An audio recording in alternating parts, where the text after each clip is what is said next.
Good morning, everybody. Welcome in, and thank you for taking the time to be here. We're going to do a little bit of learning in this different format where we do a little bit of questions and answers rather than direct learning out of the Makora. So we're actually going to be doing Torah in real life as we go together. I want to start off by thanking Baruch and Esther Weinstein for sponsoring our learning and our continued appreciation of halacha in practice today. For the Yortzeit, the first Yortzeit of Baruch's father, Mordechai ben Chaim, Mordi Weinstein, whose Yortzeit is actually today in Maseret Simei Tshuva. And we in this shul have very fond memories of Mordi Weinstein, especially those on the tennis court. Have an especially fond memory of him. Mordi actually grew up in East New York and attended Torah's Chaim, which makes a lot of sense because that's where Baruch went to and where Ben went to as well. So it's a three-generation. No, Ben didn't go to. He went to Torah's South Shore, the bit. Okay, fine. So he almost went to the Baruch Hashem. Baruch's been very involved in Torah's Chaim, even beyond. And Mordi served in the U.S. Army. He was a chaplain during the Korean War. They didn't see action. He spent time in Fort Dix, New Jersey, Fort Carlson in Colorado. He was actually achieved the level of marksman when he was in the army as well. He spent 30 years in Finland Brothers and in commodities training run by German Jews, and he was able to achieve a very important status of having 3 hours wait between meat and dairy, which was very, very important and an especially important reason why Esther agreed to marry Baruch. He had a very among other many wonderful reasons. He had a very tough life in certain ways, although you would never have guessed it. He lost his first wife when he was only 55, and his second wife had a stroke, and he spent 19 years looking after her with incredible dignity and honor. He also lost his son at a very young age, and nonetheless, you would never have guessed it, as he was an incredibly gentle, thoughtful, kind person. He played singles tennis until he was 80 years old, and it was a tradition continued by his son and Mishpacha Mitzvah Shem. He also has a legacy of over 38 grandchildren, great-grandchildren, and they may grow Mitzvah Shem Nishmas Eden today. Thank you, Baruch, for making this the context for our opportunity of learning. We are very excited to be inviting in Rabbi Zomick today. I don't think most people realize how much of their life revolves around Rabbi Zomick without even knowing it. And that is Rabbi Zomick is the rabbinic authority in charge of the day-to-day maintenance and oversight of the 5 towns Eruv, which means to say every time you walk out of your house on a Shabbos, you, without knowing it, are relying on Rabbi Zomick's incredible care and his humility. Rabbi Zomick grew up here in the 5 towns. He went to Beis Yisrael and returned and spent 14 years learning Yeshiva Gedolah of the 5 towns. He received his general smicha from Rabbi Noble, and specifically in the halachas and mechitzos in Eruvin from Rabbi Kresh. Rabbi Isaac Kresh, now is a kollel for Rockaway. He used to be a great nick. He became involved in the 5 towns area in 2007, became the rabbinic manager a few years later. He currently manages, besides the 5 town area, he manages 9 other community areas on a regular basis. He has expertise in the halachas and practical application of the building design and management of the community Eruvin, and he has been hired by many tri-state areas and beyond for inspections, audits, designing, including Passaic, Toms River, Henderson, Nevada, Richardson, Texas, and was involved in building the Eruv in Sunnyside, Queens, and Bridgeport, Connecticut. So you have to understand this is a very specific, unique set of skills because it involves a lot of different sets of skills. It involves an incredible knowledge of halacha and engineering and public policy and dealing with community politics all in one as halacha meets the tarmac. Rabbi Zomick, thank you for. Rabbi Zomick does not appreciate the public eye, and so I thank you for taking the time to be here today. Thank you very much. It's good to be here. So Rabbi Zomick, just tell me a little bit. How did you get involved in the Eruv? Like, how did that in 2007? How did you become a person who's learning in kollel and suddenly get involved in the Eruv? So it was a little bit by accident. Kind of just fell into my lap, you would say. But I was there only a few years learning in kollel, and there was behind the scenes nothing I had anything to do with, but there was a movement to upgrade, to work on the 5 towns Eruv. They called in an official chapter, Shlita, to come and give advice and see the Eruv. I was not involved in that process. I wish I was. would love to hear in person what he said, but he gave a list of instructions and rules, guidance to be followed, and at that time, there were very few people involved in the Eruv. I think they really fell on the shoulders of one very big tzaddik who was trying his best, and so they asked the yeshiva to help. And the first thing they really asked for was just to help to supply some checkers, because checking the Eruv on a weekly basis is a massive task. It's a huge Eruv, and so the yeshiva asked for some volunteers, and I did. And I had the schus of going around to see the Eruv with Rabbi Ya'akov Trump. He mentions now Rosh Kolam Parakwe. He's considered one of the biggest experts in the Eruv, probably in the world, certainly in the United States.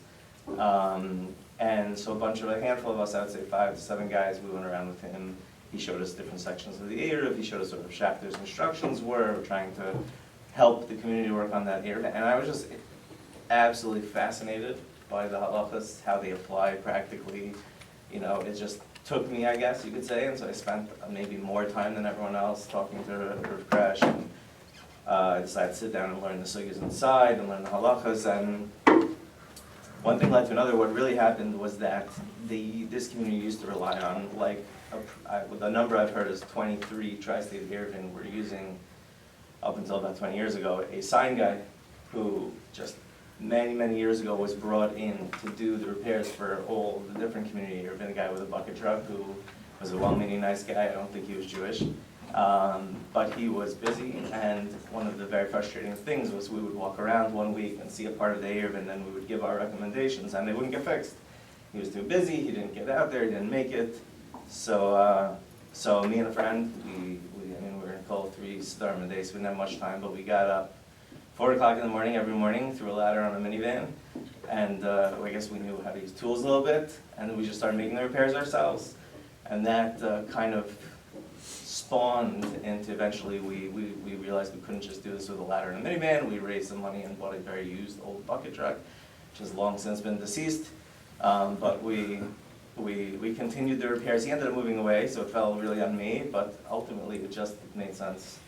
Community switched over to really using me officially for the repairs and the maintenance.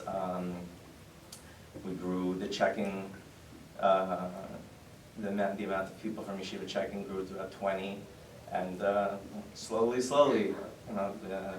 through that work, through work on other communities, through a lot of Shemesh with Rabbi Ya'akov Trump and other poskim, that's really how I got involved. Unbelievable. Folks, I just want to understand what that means. Is that here we are on a regular Shabbos, walking out our house, and realizing that somebody else whose job it wasn't at the time was getting up at 4 o'clock in the morning to because that's the mission in Avos says b'makom she'ein anashim ishtadel liyos ish, and it doesn't say b'makom she'ein ish. It says b'makom she'ein anashim. There's usually a lot of people who need to be doing something which isn't being done, and somebody has to step in. That's really incredible to appreciate. Actually, I'm very close to Rav Mordechai Peretsky. He was involved in a lot of Eruv, and that's the same thing. He was involved in Edison, the same thing happened. It's just no one was doing anything. And so he said, I'm going to do this, and he got his own bucket truck and started from there. But that's how it starts. When I was in Smicha, we went through Hilchos Eruvin with Rav Shechter. So he used to take us on an Eruv tour of Washington Heights, but they used to make sure that he always did the tour on Mondays. Because every year he did it, but every year there were problems. So they needed the whole week to make sure they could fix all the things he saw in the Eruv. And every year there was an issue, right? And so the Rabbi Mashir, who was in charge, would walk with us just to take notes of what the issues were that year, because there's so many issues that come up. When a community calls me for an audit or an inspection, sometimes they'll ask someone to come in and see the whole thing once a year. I always say Sunday. Same exact reason. You need a week. We're gonna find 10 things. We got time. We need time to take care of it. So Thursday afternoons is not the time to figure out the Eruv. Baruch Hashem, luck goes into this. Let's take a step backwards. I was once in Boston, and I was in Haymarket Square. We're just minding our own business. We were tourists for a day or two, and this lady comes up to me and says, I see you're Jewish. I was like, okay, what have we got? So she says, we were taking a tour in downtown Manhattan the other day, and there was this thing called this Eruv. And she said, they showed me this, like it's a line, and I was wondering, to me it seems like it's it's a line of faith. That's what it is, right, Rabbi? So I explained to her, and I did a pretty good job, I think, in 2 minutes to explain the complexities of Surah Pesach and so on, all these things. And then she says, So it's a line of faith, Rabbi. And I think people just don't understand what this means. Yes. They think it's a little bit of a game. You have Jews looking up at telephone poles. Like, what in the world? Can you just give us a little bit of background, just like the general idea? Most people, Eruv does not refer to a telephone pole. Like, how does this work? Sure. My biggest pet peeve is when people refer to it as a loophole. It's certainly not a loophole. The short story is that that in order to carry, push, move items on Shabbos, we know that you have to be in a Rosh Hashanah. There are Arba Rishis Shabbos. There's 4 different types of domains categorized in Maseches Eruvin and Shabbos, and a Rosh Hashanah, which is we'll just say strictly defined midrabanan as completely enclosed area, is required for carrying on Shabbos. You have to be within a Rosh Hashanah house or an enclosed backyard with fences. These are understandable Rishuyas Hayachid. They're completely enclosed. We understand what that means. Just interrupt for a second. And your front yard in an American situation would depend on if it's enclosed with a fence. The average. It does not have to. We call it Rishuyas Hayachid, but it's not. It doesn't. It's not really dependent on property ownership. It's dependent on the structure of the Rishus. If the Rishus is completely enclosed by mechitzas, that's Rishus Hayachid. So the Eruv, what we call the Eruv, it's a little bit of a misnomer, but what we all refer to as the Eruv is really a giant structure that surrounds an entire community, half a community, multiple communities, with walls, mechitzas la'halacha, and renders the entire makom Rosh Hashanah. That's what we're doing. It's very far from a loophole. In fact, min Torah, one would be allowed to carry even if it wasn't Rosh Hashanah, even if it was a Carmelist, but Chazal required it to be Rosh Hashanah, and they made very, very specific instructions on how that should be constructed. What constitutes a mechitza, what constitutes a fence, la'alacha, is very, very specific. And one of the aspects of any enclosure, the Chazal understood, is it's not a derabanan, it's min Torah, is something called the Tzuras Pesach, or we would call it doorway. A doorway has the status of a mechitza in halacha, being as it is part of most enclosures have an entranceway and exit way to enter, exit. So Chazal, so min Torah, the Tzuras Pesach or doorway, if it's constructed correctly, which Chazal say is kana mikan, bekana al gabeim, you have to have 2 mezuzahs, you have to have a lintel that runs directly on top of the mezuzahs, and when you have a Tzuras Pesach, that has the status of a mechitza la'alacha. So what people talking about, when people are looking at telephone poles, they are really usually a small or sometimes large part of a very big structure that surrounds the entire community, that's made up of fences, buildings, sometimes slopes of hills that are the right slope la'alacha, but there's an enormous amount of things that make up this big continuous enclosure around the community, and one of them is Tzuras Pesach. And telephone poles are utilized for the Tzuras Pesach. Sometimes telephone poles, if the power lines are situated properly, they can serve themselves as a Tzuras Pesach without any repairs or tikkunim needed. Most often not, and we have to put up our own wires and our own poles to create these Tzuras Pesach, and the telephone poles are just a good practical way many times of doing that, because it's kind of hard to just stick poles and wires around the community. But Baruch Hashem, we have these utility poles that are often found in many areas of the community, and they enable us to attach what we need to attach to create these Tzuras Pesach. But it's a part of a very large structure. The Eruv in the 5 towns, I would say, is probably about 50% Tzuras Pesach, but then it's another 50% that is made up of fences and buildings, houses, structures that create this big hektif around the community to render Rosh Hashanah. Unbelievable. So then just to get a sense of what is the scope of the 5 towns Eruv, just our local Eruv, like how much area is covered by our Eruv? People ask me this question, so I've looked it up before. Roughly 8 square miles, the 5 towns Eruv. It's the length of the actual Eruv, the circumference, I think you would call it, is about almost 16 miles of Eruv, of fencing, of poles, of structures that we maintain. That's just the 5 towns Eruv. There are also many other Eruv connected to the 5 towns Eruv. I happen to also be in charge now of managing the Farakwe Eruv, the Inwood Eruv. Wow. So there's the Yulid Eruv, the Valley Stream Eruv. There are a lot of Eruvin. The 5 towns Eruv, which is the biggest of them all and encompasses most of the 5 towns, that's about 16 miles. But there's many more. Unbelievable. So let's just dig in there for just a second. So why, let's say that you have all these areas right next to each other. Why would you not just have one large area? What's the problem of having like just one, like you cut out a whole bunch of middle fences then? So what's the issue with that? So there isn't an issue per se. A lot of it's historical. For many, many years, the five towns maintained one Eruv. Yulit maintained another Eruv. Farakwe had their own Eruv. And the reason why it became like that is because the Eruv is a big financial responsibility. It requires fundraising to upkeep it. It requires paying checkers weekly to inspect it. It requires paying the repairman to fix it. It requires the Rav to come and see annually or biannually the whole thing and make sure everything's in order. There's a lot of things involved. There's insurance. There's truck costs for the five towns. So, you know, every shul, or in the case of the five towns, I think it was actually three shuls mainly for years that supported was Young Israel of Lawrence-Cedarhurst, Special, and Young Israel of Woodmere were the big founders of the Eruv. They supported and they financed what they could for their neighborhood. So for Rockaway did their neighborhood, the five towns did their neighborhood, Yulit, Balashim, etc.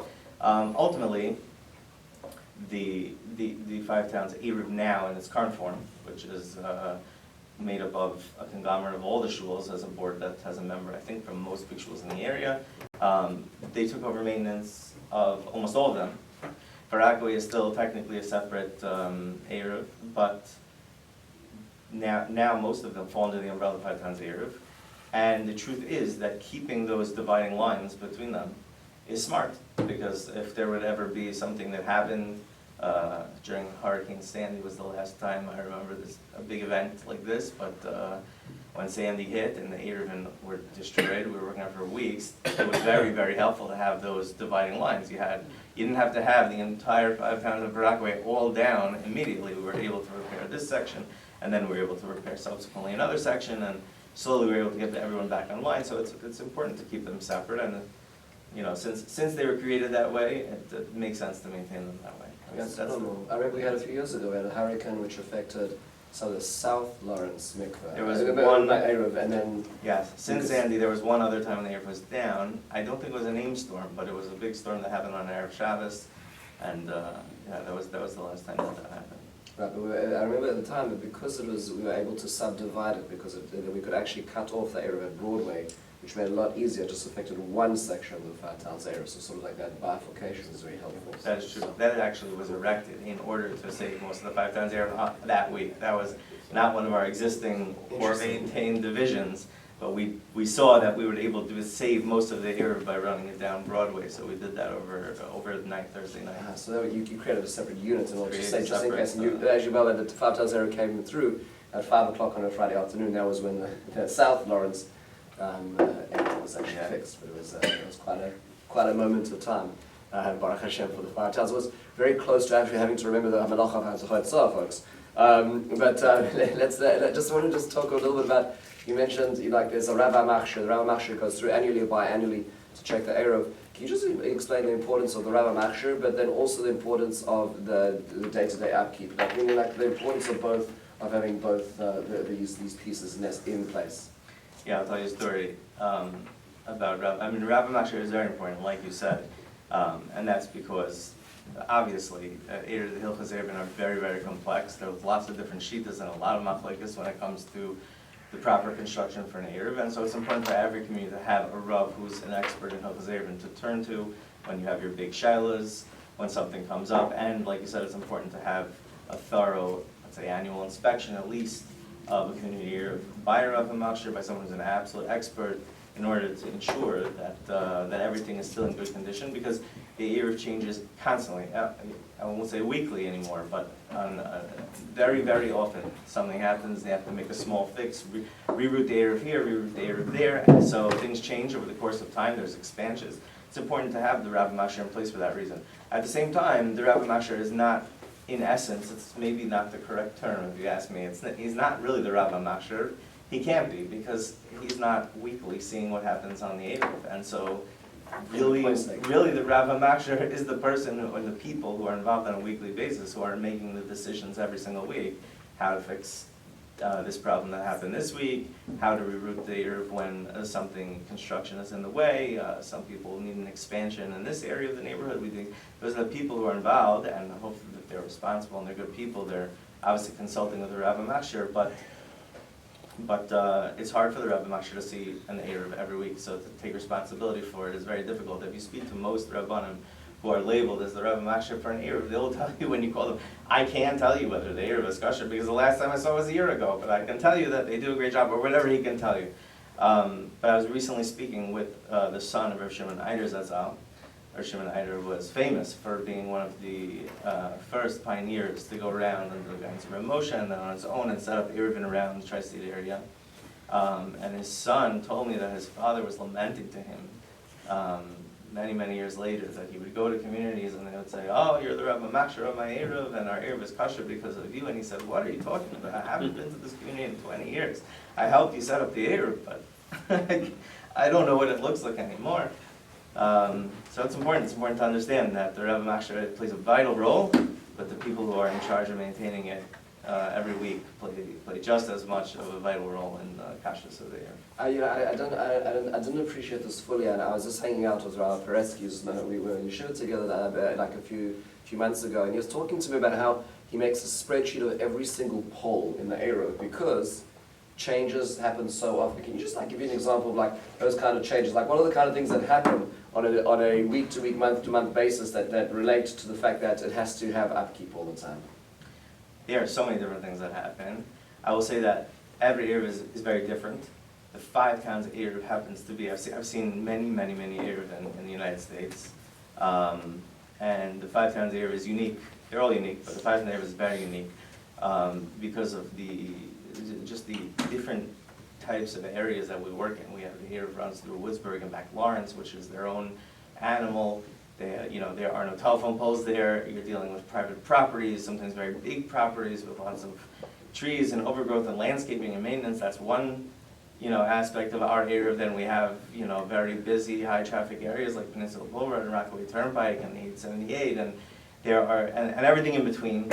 And so we have waterfront communities. So there are constantly things that happen, whether it is construction, whether it's automobile accidents, whether it's vandalism we've had, whether it's just basic landscaping and tree growth and homeowner construction. Things are constantly taking down the Eruv or invalidating the Eruv, causing us to move the Eruv a little here, a little there.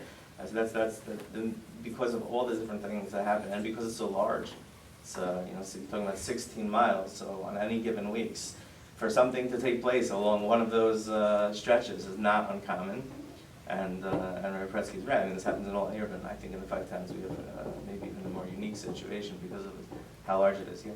I know when I lived in Bell Harbor, we had a committee, an Eruv committee, and sometimes my husband would get a phone call very early in the morning, somebody can't do it, would you do it instead?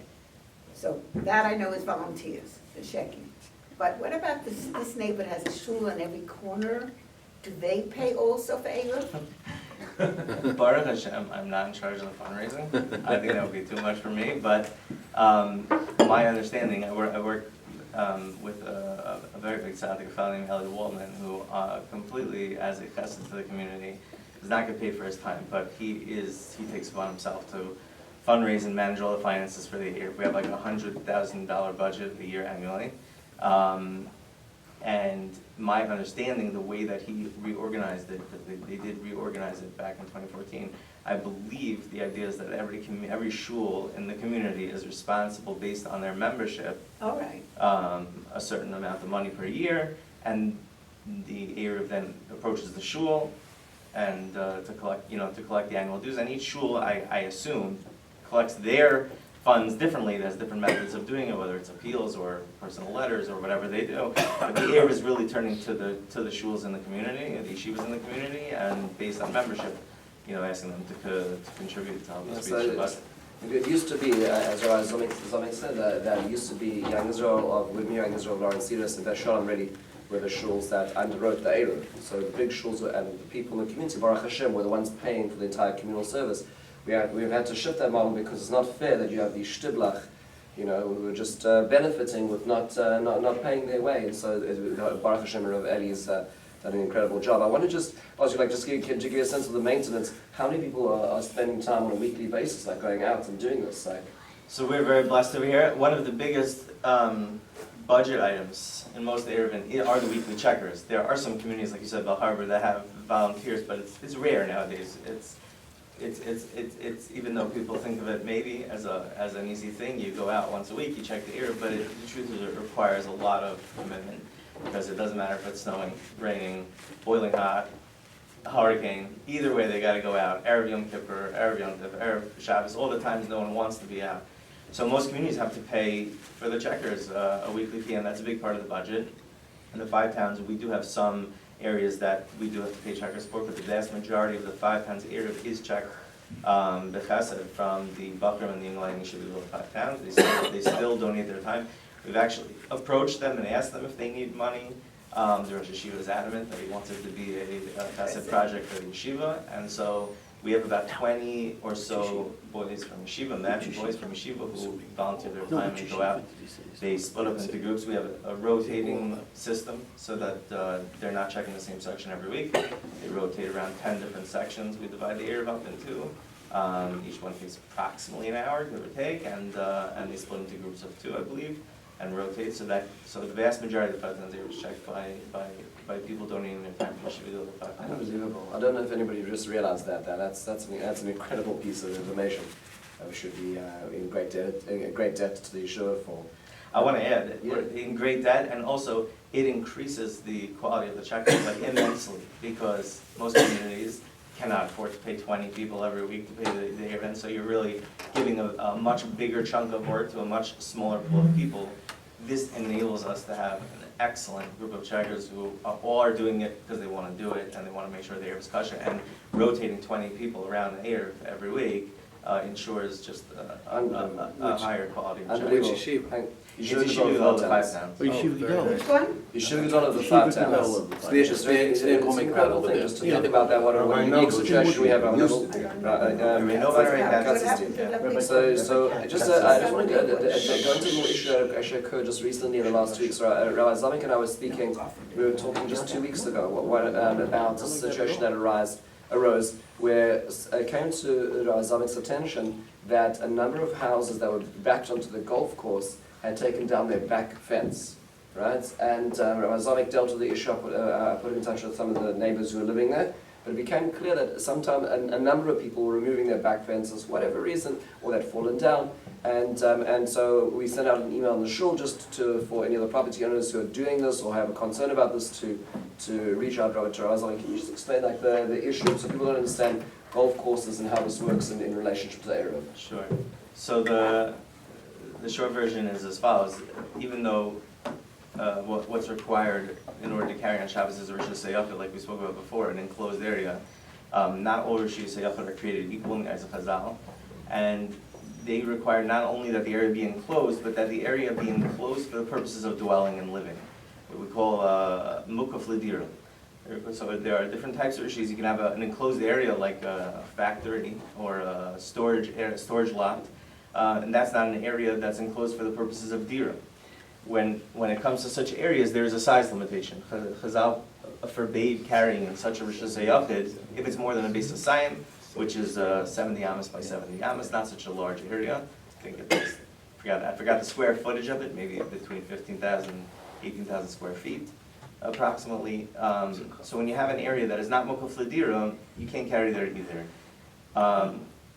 These halachas are complex, but the short version is that many different types of areas, when they are part of a greater enclosure for an entire city where people are living, and there is dwelling and there is dira, they get subsumed in the Eruv, and they're considered mukaf l'dira, even though those particular areas are not places where people are living currently.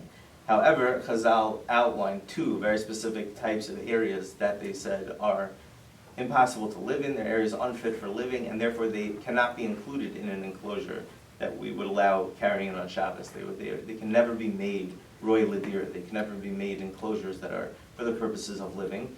Those 2 areas are mayim achurim, dirty water that's not potable, that's not usable for bathing, drinking, washing clothes, and zrayim, overgrowth overgrown areas. It's a very big shadow. What Zroya means, does it mean farmland? Does it mean just any overgrowth? But all these things are dealt with in the poskim. The bottom line is, Mayim Zerayim can't be included in an Eruv if it's a certain size, it's a basis sign. So the Woodmere Golf Course, when, I don't remember anymore, 5, 6, 7 years ago, when we made the expansion to include Railroad Avenue, and for those of you who know, that's the street that connects Woodsburg to back Lawrence. For many, many years, that was never included in the Eruv. In fact, before I came on, most of Woodsburg wasn't included in the Eruv, and lots of back Lawrence wasn't included in the Eruv. But over the years, we made a lot of expansions. Now all of Woodsburg is in the Eruv, Baruch Hashem, and much of back Lawrence is. So that street was a very vital one, and we worked for many years to get that put inside the Eruv to allow people to be able to walk back and forth between Woodsburg and back Lawrence. But one of the big complications was that the Woodmere Country Club had very big water traps on the golf course that were considered mayim achurim. They were salty or dirty water. They had some areas of vegetation that were very large and overgrown, and it couldn't be included in the Eruv. Ultimately, we worked out that we have an enclosure, two separate enclosures, basically. The community Eruv is on the left side of Railroad Avenue, creating the big enclosure around our whole community, and on the right side we have another enclosure to exclude the Woodmere Country Club from the Eruv proper, for this reason, because what we call a karfet, we can't have mayim or zorim included in the Eruv. So, that enclosure that surrounds the Woodmere Country Club is made up of fencing, it's made up of Zerus of Pesach, a lot of different things. One of the things that it uses along much of the houses that run behind our back and Locust and Ivy and those streets back there is a big giant chain link fence that was maintained and put up by the Woodmere Country Club. Most of it is still there. I guess recently with the development, which I don't know where it's holding, but recently with the new developers bought the Woodmere Club and whatever their plans are of developing. So some homeowners who live on the golf course asked the course to remove their fencing because it's unsightly, it's big, it's ugly, and they're right, it is unsightly and big and ugly and overgrown, and they just had no idea that that fence really constituted part of this enclosure that kept the golf course separate from the Eruv. So, you know, Baruch Hashem, each situation is different over there. Sometimes if a homeowner removes their fence, that's not going to invalidate the rest of the Eruv because the houses are close enough together that we still have the houses to rely on as part of the Haggadah of the Eruv, and that was the situation in that case. But that was the basic idea. And if let's say the fence is removed and it doesn't affect the whole Eruv, their backyard? It would affect their backyards. It would mean that a person who removed the fence, let's say even if it didn't encroach on the Eruv proper, but they would not be able to carry in their backyard because their backyard would now be open to this area of Mayim Mizrahi. Incredible. So just it's very easy to do this. You look on the 5 Towns Eruv website, you can see the entire map. It's very specific. And you'll see the entire Woodmere Club is surrounded by a red perimeter that's being excluded. It's like a bubble within the larger blue in circulation, which is the larger area as well. So just to be aware of this, and so now I'll be more sensitive as well whenever I go for a walk or a ride, I'm driving by or taking a bike ride along that road. If you look into people's backyards, you'll see there's a fence. That fence is part of the enclosure. So the road that connects Woodsburg to back Lawrence, that road is in the area, or just that? But it's included in the Eruv, but the golf course to the golf right course of it itself is excluded. Correct. Yeah, next time you go down Meadow, I think it is, and you look on the right by that little fence, there's actually an Eruv fence on the outside perimeter of the golf course excluded because that fence itself is not sufficient. Woodmere Club. Yeah, the Woodmere Club itself. Right. Let's go to a few other things because there's a little bit as well. Recently, this didn't affect our side of town, but just a few weeks ago, there was a situation on Branch Boulevard. Some construction was going on, and so this affected the connection between North Woodmere and Woodmere. But I remember at the time, if I'm not mistaken, that I think Nassau County reached out to the Eruv. Can you just tell us the relationship you have, like with like the local construction companies and the county, and how this affects the Eruv in this relationship? They did. I was actually very surprised that they reached out, but you know, we have worked with Nassau County on a few different things over the years. We don't have reason to talk to them on a consistent basis. The last time I personally spoke to them, would have been 10 or so years ago when we wanted to change the route of the Eruv through North Woodmere Park, and we had to reach out to them. They were very accommodating and very nice, so they're aware of the existence, but whoever it was, whether it was the engineer or the worker who was redoing the fencing along Branch Boulevard, saw the Eruv poles and realized it's part of the Eruv, and it was very, very nice of him He called up the Eruv, reached out, and said, we're going to be doing this work. It turned out, that work was going to be taking place on Shavuos, and that's why we had to make preparations in advance. Usually, more often than not, what happens is construction, town of Hempstead, utility companies, whatever it is, they do work, but then when we inspect on Friday, we see what's wrong and we fix it. We kind of, that's the easiest way to keep track of things. Here, they gave us an advance notice, which was great because Shavuos was coming and we would not have been having any involvement with the Eruv in the middle of the week. But they told us that they were going to be taking down the fence, so that enabled us to go and build like a workaround of that area just for Yom Tov, to avoid that. We've had over the years a couple of interactions with utilities and the town that have been very, very positive. Whenever we have needed them, we reach out to them, but it isn't so often. It's good to have a great working relationship. I've been involved in communities that do not have great working relationships with the utilities or the town. I'm sure you've heard in the news stories about lawsuits and so on and so forth. We, Baruch Hashem, we have with the Nassau County and the utilities here have been very helpful. I'll tell you one story. Once they were redoing poles down a long stretch in Gibson, actually, part of the Five Towns Eruv, and we saw that PSE&G was doing work on a stretch, maybe it's about 20, 25 telephone poles down this block that was going to affect the Eruv on a week-to-week basis. So Ellie reached out just to say, the Eruv is there. We want to know, is there something can you give us a schedule, a work schedule? And they said, sure, we're happy to work with you. And I said to Ellie, listen, I don't know if it's possible. You tell them that if they install their power lines directly over the tops of the poles, we won't need to put up stuff anywhere. And they were accommodating. They did. They did the 25 poles. They said, sure. And they put the power lines on top of the poles, and it cut out a tremendous amount of work for us in that area, because from now on, now what we have to do is make sure the utility poles are up. So it's good to have a good working relationship. Makes a big difference, and that comes with a lot of menschlichkeit and siyata d'shmaya. That comes with guidance. I do want to catch one thing that Rav Duvie said. Rav Duvie was talking about fixing the Eruv for Shavuos. Some people might think, wait a second, on Shavuos you can carry.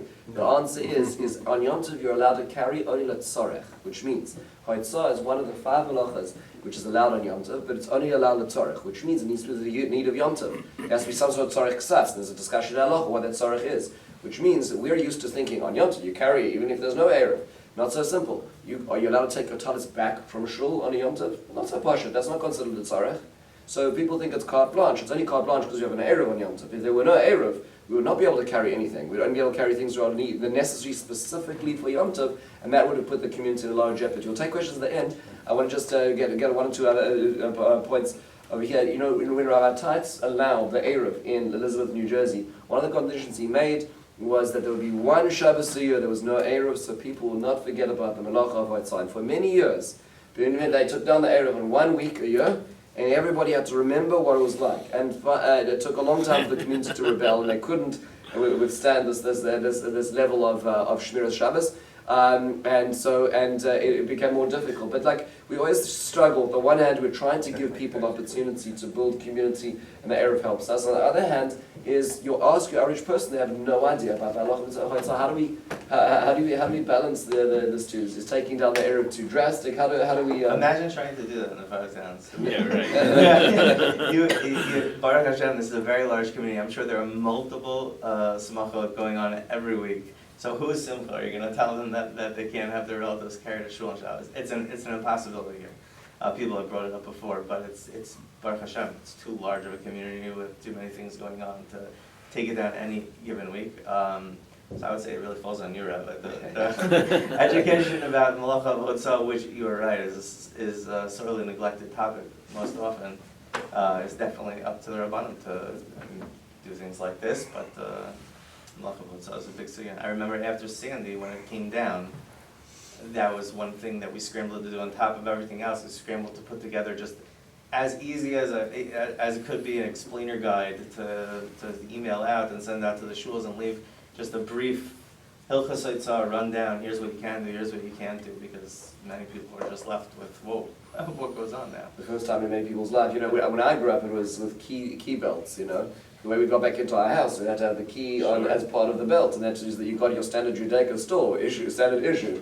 But today it's like you ask a kid, they wouldn't even have an idea what a key belt is, and we've really grown up in such luxury.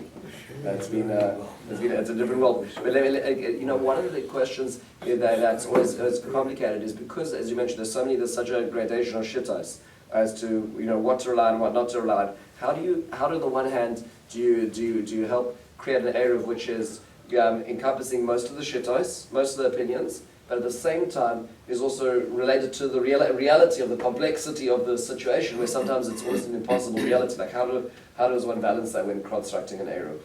That's a great question. I know my rock or my guiding point that I focus on is the shemesh that I have from Rabbi Ya'akov Trump, and it's important for anyone who's involved in any klal work really to have such like a focal point. Someone, if you tried to encompass all the shittas, it would become way too messy and probably impossible. But I use the shemesh that we have from Rabbi Ya'akov Trump. We obviously forward our big shilas to him on occasion. It's maybe gedolim when we have really big shilas. His policy has always been to do the best that he possibly can. That's just his going by. Not everyone works like that. There are other poskim who will tell you that some kulas are just valid kulas and we should rely on them. And that's fair. That's their hadracha. But my hadracha from Rabbi Ya'akov has always been the guiding. There's so many kulas and leniencies involved in the creation of an Eruv to begin with. The guiding principle is you do absolutely the best you can. So if you can be yotzei this chumrah, be yotzei the chumrah. If you can't, move on. As long as obviously there is a valid source for it in halacha.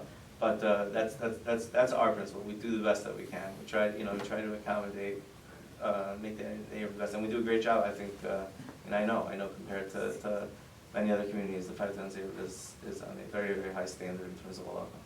Incredible. We really so appreciative to just understand what's going on, and our families benefit from this every single day. Just recently, the 5 Towns Eruv encompassed a new area about Elbro there, which affects a lot of people. We used to do like a little sivuv, a little around that area of the golf course. People don't even realize that it was outside of the Eruv, and they worked really, really hard with the Rockaway Hunting Club to create a fence. And the fence wasn't so simple, and there's actually wires in the fence to ensure that it's actually considered lava. There's a lot of complications.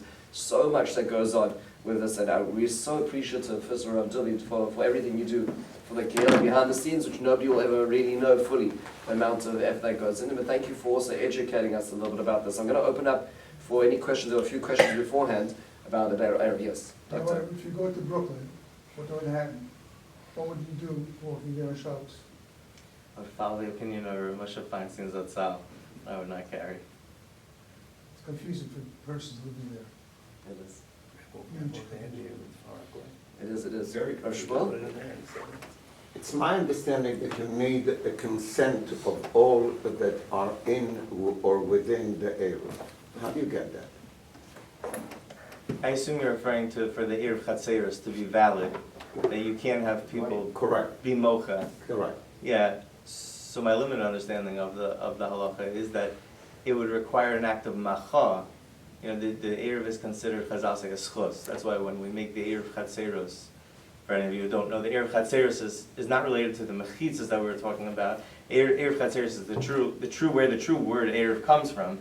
And besides for the enclosure that we create to be able to carry, but we have to, for reasons we're going to not talk about right now, but Chazal required that everyone in the Rishus HaYachid, the particular Rishus HaYachid where you want to carry, everyone who is a Shabbos observant Jew has to have a communal ownership in pas and bread and lechem, which most communities use matzah, and that enables that we can see the entire Rishus as instead of being a Rishus used by the rabbim, multiple different people, it's a Rishus that everyone shares together.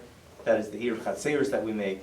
And when it comes to an Eruv Chatzeros, Chazal call it a schos. That's why every Erev Pesach, when we renew the Eruv Chatzeros, we can do it without asking people, right? Zachem l'adam shalom v'fanav. The Rav can acquire the Baksamatz on behalf of everyone because in essence it's a schos. So the answer to the question is if someone would theoretically stand up and make a macha, for whatever reason, they would pound the table and say, I don't want to be part of this Eruv, that would constitute a problem halacha, but hasn't happened since I've been. It's not relevant to Goyim at all. There is a different process called Skiris Rishus, which we actually are just involved with this year. We renewed it. We renewed the Skiris Rishus with the police departments of the NYPD, the NASA That 4th covers precinct, all- and the that covers Lindbergh it. precinct. Yeah, but also just to clarify that point that Rabbi Duvie is identifying over here, is every single person in the Eruv needs to be contributing, so they're essentially sharing the spaces that they walk in, like the hallways, which is the roads essentially, right? So everybody's contributing, or it's contributed on their behalf towards this shared meal, which reflects the Eruv, the mixing of those communities. That works for the Jews. For the non-Jews, they need to have skeros rishus, where you rent their rights of the road, so that's a joint. So there's two separate operations going on. There's the making of the Eruv, and this is beyond the mechitzos, and then there's the renting of the rishus, which goes through all the mayors, the NYPD, the NCPD, and all the different locations. So that- Just understand the complexity. That's the second step, and that has to be renewed annually as well. Just to make the rabbi's job easier, contribute includes money. Exactly. No, but that's why, so you can't just put up a wire on a pole. You have to have rishus to use everything in order to do it. No, both. Just to clarify that, to be right. Again, So you need the rishus to actually make the construction, but you need also the rights of those who own the roads or police the roads Right. to use that area as a shared space, and that's a separate. Oh, it's a that's separate. Do you want to just explain that a little further? That's exactly right. Because there are different, the Eruv Chaseris and Schiras Rishus are very different, but the Schiras Rishus, which pertains specifically to non-Jews or non-observant residents in the community. So Chazal say that in order to encourage Shomer Shabbos Yidden to live by themselves and away from, let's say, the Umas Olam, they required that no guy or no non-Jewish person be living using the space that you want to carry in on Shabbos. And that's in order to encourage us to all live together in our own area. But obviously, that's very impractical, and so Chazal themselves gave the Eitz of Schiras Rishus, that where that's not possible, where there is someone living there that's not observant or not Jewish, that you can rent from them the rights to use that space for carrying on Shabbos. That's what we call the Schiras Rishus. So obviously, in a community like the Five Towns, or any community, you can't knock on every single person's door and ask them to rent the rights to use the streets on Shabbos or their lawns. So there are a wide variety of opinions about what the best way to do this is. The opinion that we follow here, based on Rabbi Kresh's Psak, is to go to the local police departments.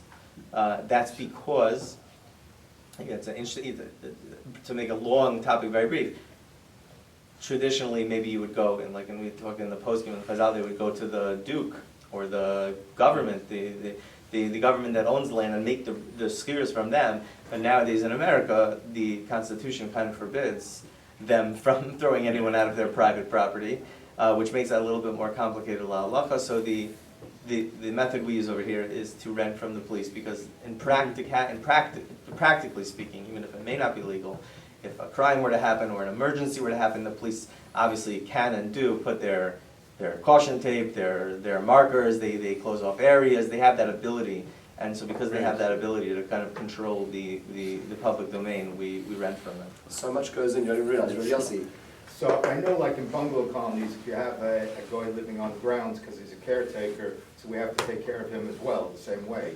To make a skiers. Right. But what about everybody in this area who have live-in maids and things like that?